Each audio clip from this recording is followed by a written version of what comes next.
આ 12 ખતરનાક રહસ્યોથી તમારા દુશ્મનો પણ કંપી જાય. શું તમે ઈચ્છો છો કે લોકો તમને હળવાશથી લેવાનું બંધ કરે? શું તમે ઈચ્છો છો કે તમારી હાજરી એટલી મજબૂત હોય કે તમારા દુશ્મનો પણ તમારું નામ સાંભળીને વિચારવા મજબૂર થઈ જાય? આ દુનિયામાં ક્યારેય માનની માંગ કરવામાં આવતી નથી. તે તમારા વ્યક્તિત્વ, તમારા વલણ અને તમારા આત્મનિયંત્રણ દ્વારા કમાય છે.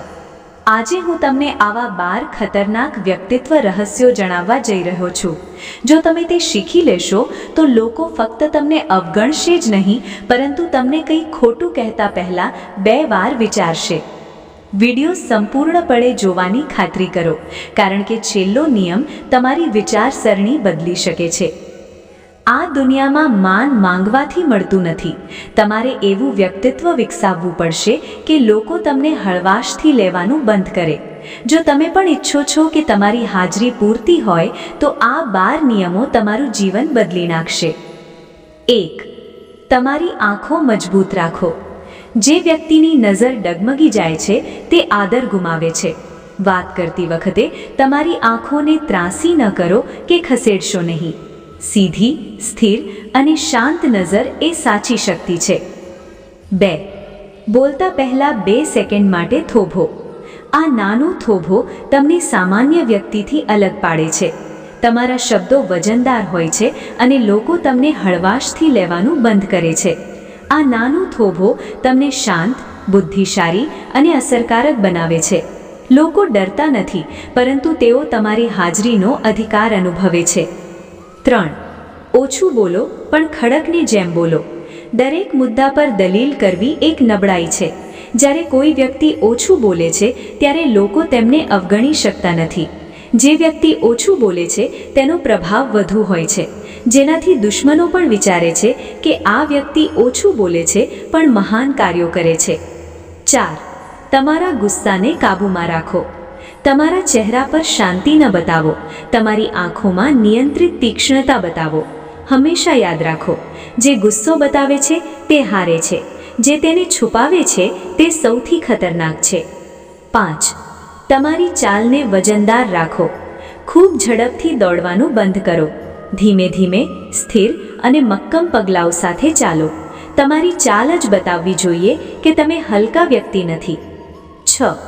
દરેક સાથે ખુલીને વાત કરવાનું બંધ કરો. જ્યાં તમે નબળાઈ બતાવી હોય ત્યાં લોકો હુમલો કરે છે. તમારી યોજનાઓ અને વિચારો બધા સાથે શેર ન કરો. ફક્ત જેઓ શાંતિથી કામ કરે છે તેઓ જ પ્રગતિ કરે છે. 7. સાદગીમાં તાકાત શોધો. મજબૂત લોકો દેખાવડો કરતા નથી. ચોખ્ખા કપડાં, સરળ શૈલી અને શારીરિક ભાષામાં આત્મવિશ્વાસ, આ સાચું સ્ટેટસ છે. 8. તમારી મહેનત વિશે અવાજ ન કરો. શાંતિથી કામ કરો. પરિણામો પોતે જ બોલશે. જ્યારે તમારી પ્રગતિ ઘણું બધું બોલશે ત્યારે લોકો આપોઆપ શાંત થઈ જશે. 9. દરેક વસ્તુ પર પ્રતિક્રિયા ન આપો. જ્યાં તમે સરળતાથી ચીડાઈ જાઓ છો ત્યાં દુશ્મન જીતે છે.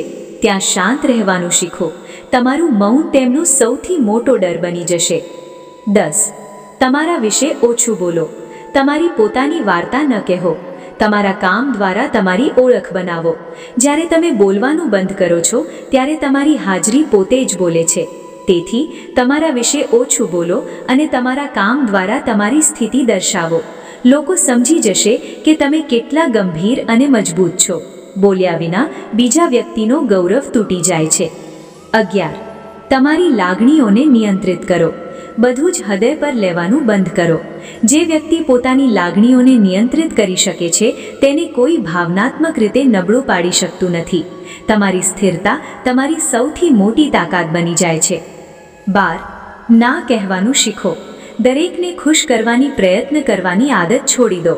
જ્યારે જરૂર હોય ત્યારે સ્પષ્ટ અને સીધી રીતે ના કહો. લોકો તેમની સીમાઓ વ્યાખ્યાયિત કરનારાઓનો આદર કરે છે અને ડરે છે.